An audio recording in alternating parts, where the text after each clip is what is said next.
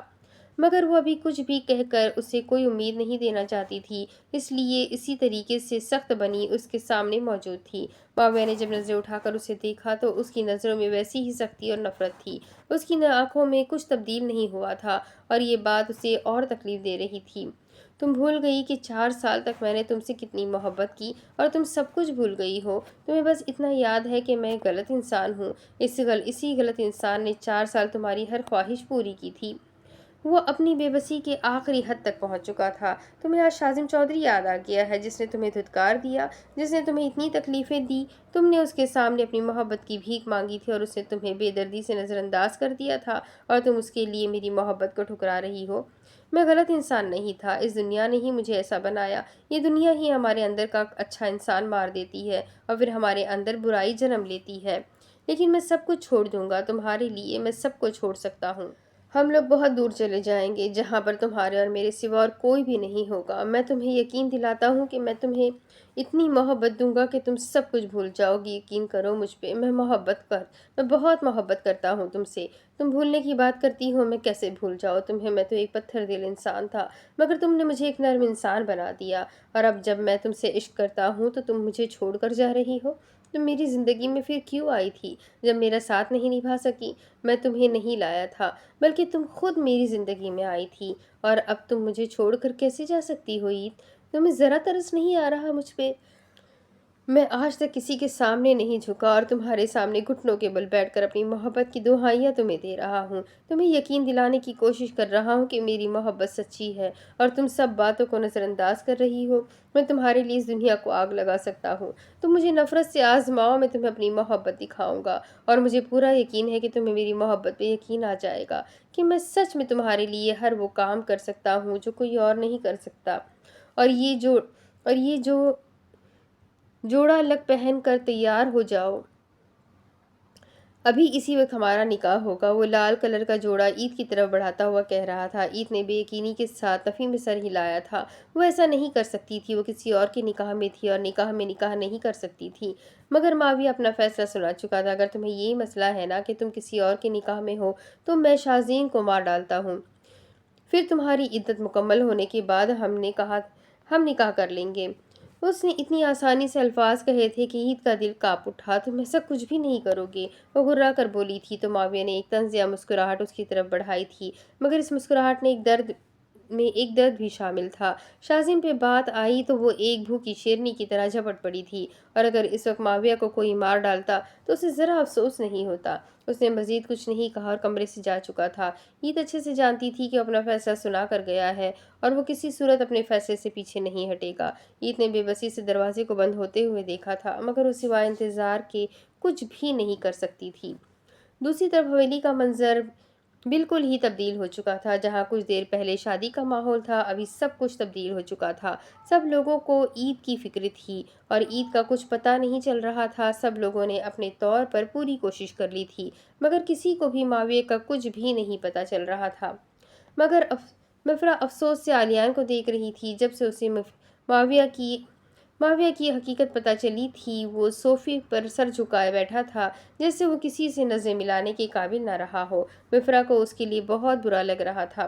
ان سب میں اس کا کوئی قصور نہیں تھا، مگر وہ خود کو قصوروار سمجھ رہا تھا۔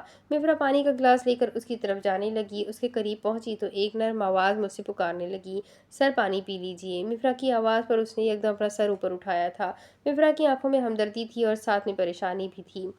وہ نظر نہیں ملا پایا اور پانی کا گلاس اس کے ہاتھ سے لے کر اپنے ہونٹوں سے لگا چکا تھا۔ سر، ان سب میں آپ کی کوئی غلطی نہیں ہے، آپ خود کو قصوروار مت سمجھے۔ جو ہونا تھا وہ ہو چکا ہے، اب بس یہ دعا کیجیے کہ سب کچھ ٹھیک ہو جائے۔ وہ اسے تسلی دے رہی تھی، مگر اس کا دل تھوڑی ماننے کو تیار تھا ان ساری باتوں کو۔ انکاؤنٹر کے آرڈر آ چکے تھے۔ یہ الفاظ گویا کہ سینہ سیسا پگھلا کر اس کے کان میں ڈال دیے گئے تھے، یعنی اس کے بھائی کو مارنے کا اجازت نامہ آ چکا تھا۔ وہ بھائی جس نے اسے زندگی بھر اتنا سب کچھ دیا، اب وہ انسان اس سے دور ہونے والا ہے۔ وہ یہ سب کچھ کیسے برداشت کر سکتا تھا؟ وہ خود کو نارمل رکھنے کی آخری حد تک کوشش کر رہا تھا، مگر وہ پریشان تھا۔ مفرا اس کے جذبات اچھے سے سمجھ رہی تھی، مگر اس وقت کوئی کچھ بھی نہیں کر سکتا تھا۔ شاذم گاڑی روک کر سڑک کے سائڈ پر کھڑا تھا، کیونکہ ذیشان نے اسے وہاں رکنے کا کہا تھا، اور پھر شاویز کی گاڑی بھی وہاں پر آ کر رک چکی تھی۔ اس نے شاذم کو دیکھا تو اس کی طرف آنے لگا۔ شاذیب بھی تب تک آ چکا تھا۔ شاذم نے ان دونوں کو یہی کہا تھا کہ ذیشان نے اسے یہاں پر رکنے کا کہا ہے، وہ کوئی ضروری بات بتانا چاہتا ہے۔ اور پھر اہل اور منان بھی وہاں پر آ چکے تھے۔ وہ لوگ ذیشان کا انتظار کر رہے تھے جب ذیشان تھوڑی دیر بعد وہاں پر موجود تھا، اور جو بات ذیشان نے بتائی تھی وہ سن کر شاذم کے تو ہوش ہی اڑ گئے تھے۔ ہرگز نہیں، کیا تم پاگل ہو گئے ہو؟ یہ نہیں ہو سکتا، ہمیں جلدی کرنا ہوگا۔ وہ اس وقت ذیشان کی باتیں سن کر ہی کانپ اٹھا تھا۔ اسے اب جلدی سے عید کے پاس جانا تھا، کیونکہ ایک مصیبت بہت تیزی سے عید کی طرف بڑھ رہی تھی، جیسے کیسے بھی کر کے شاذم چودھری کو ہٹانا تھا۔ معاویہ صوفے پر بیٹھا ہوا تھا۔ جب اس نے اپنا موبائل کھولا تو اسے نوح کے میسج موصول ہوئے، اور پھر اس نے نوح کے نمبر پہ فون ملائی تھی۔ کچھ ہی سیکنڈ میں فون اٹھا لی گئی تھی، مگر جو خبر نوح نے اس کو دی تھی وہ سن کر معاویہ حیران ہو گیا تھا۔ سالے کمینے، اب سارے لوگ مل کر مجھے ختم کرنا چاہتے ہیں، میں ایسا ہونے نہیں دوں گا۔ وہ ابھی اپنی بات ہی کر رہا تھا جب نوح نے دوبارہ اسے کوئی بات بتائی تھی، جسے سن کر وہ خود کے لیے نہیں بلکہ عید کے لیے پریشان ہو گیا تھا۔ کچھ دیر بعد وہ فون بند کر چکا تھا۔ نوح نے اسے جو خبر دی تھی وہ خبر چھوٹی نہیں تھی۔ بھائی، جو لوگ آپ کو مروانا چاہتے ہیں، اب ان لوگوں کو اچھا موقع مل گیا ہے آپ کو مروانے کا، کیونکہ آپ کے انکاؤنٹرز کے آرڈر آ چکے ہیں، اور اس لیے سب لوگ مل کر اب آپ کو ختم کرنا چاہتے ہیں۔ آپ کا سب سے بڑا دشمن کرم علی، اس کو آپ کے گھر کا پتہ چل گیا ہے، اور وہ کافی لوگوں کو لے کر وہاں پر آ رہا ہے۔ میں نے کچھ لوگوں کو تو راستے میں ہی ختم کر دیا ہے، مگر اس کے پاس اچھے خاصے لوگ موجود ہیں۔ میں وہاں پر آنے کی کوشش کر رہا ہوں، مگر تب تک آپ بھابھی کو کسی صحیح اور محفوظ مقام پر پہنچائیں، کیونکہ آپ جانتے ہیں وہ ایک نمبر کا گھٹیا آدمی ہے، اور وہ بھابھی کو نقصان پہنچا سکتا ہے، اس لیے ان کا خیال کریں۔ اور معاویہ خود کے لیے نہیں بلکہ عید کے لیے پریشان ہوا تھا۔ ابھی اس کے پاس زیادہ گولیاں بھی موجود نہیں تھی، اور نہ ہی اس کے پاس کوئی آدمی تھا۔ اسے سب سے پہلے عید کو یہاں سے نکالنا تھا اور کسی محفوظ مقام پر چھوڑنا تھا۔ وہ اسی ارادے سے عید کے کمرے کی طرف بڑھنے ہی لگا تھا جب دروازہ کھول کر سامنے کا منظر دیکھا تو عید وہاں پر موجود نہیں تھی۔ ابھی وہ کچھ سمجھنے کی کوشش کرتا جب عید نے گلدان اس کے سر پر دے مارا تھا۔ عید دروازے کے پیچھے کھڑی تھی، اور جیسے ہی معاویہ نے دروازہ کھولا اس نے اس پر حملہ کر دیا۔ معاویہ کچھ سمجھ ہی نہیں پایا اور زمین بوس ہو چکا تھا، مگر اس کی آنکھیں ابھی بھی کھلی تھیں۔ وہ عید کو روکنے کی کوشش کر رہا تھا، عید مت جاؤ، وہ تمہیں مار۔ ابھی وہ کچھ بھی بولتا جب اس کی آنکھیں بند ہو چکی تھی۔ وہ آخری حد تک عید کو روکنے کی کوشش کر رہا تھا، کیونکہ وہ جانتا تھا کہ آگے اس کے لیے خطرہ ہے، اور وہ اس کو روکنے کی کوشش کر رہا تھا، اسے خطرے سے بچانے کی کوشش کر رہا تھا، مگر وہ بیوقوف بغیر کچھ سمجھے ہی وہاں سے جا چکی تھی۔ باہر نکلی تو آس پاس صرف جنگل ہی جنگل تھا۔ اسے سمجھ نہیں آ رہا تھا کہ وہ کہاں جائے، جب اگلے پہر اسے معاویہ کی گاڑی نظر آئی۔ معاویہ نے اسے گاڑی چلانا سکھا دی تھی، مگر اس نے کبھی گاڑی چلائی نہیں تھی۔ اگر یہ کہا جائے اسے گاڑی چلانا آتی تھی مگر اسے ڈر بھی لگتا تھا تو یہ غلط نہیں ہوگا۔ وہ اللہ کا نام لیتے ہوئے گاڑی سٹارٹ کر چکی تھی، اس بات سے بے خبر کہ آگے اس کے لیے مصیبت پہلے سے ہی موجود تھی۔ عید کو بچانا چاہتا تھا، مگر وہ اپنے لیے مصیبت خود کھڑی کر رہی تھی۔ گاڑی سٹارٹ کرتے ہی وہ گاڑی آگے کی طرف بڑھانا شروع کر چکی تھی، مگر اس کے ہاتھ کانپ رہے تھے۔ اسے کیسے بھی کر کے شاذم تک پہنچنا تھا، مگر پیچھے وہ معاویہ کو گلدان مار کر آ گئی تھی۔ اسے یہی خوف تھا کہ کہیں وہ مر تو نہیں گیا، کیا وہ زندہ ہے، وہ کہاں ہے، کسی کو بھی نہیں پتا تھا۔ بھلا پھر اسے کون یہاں بچانے آتا؟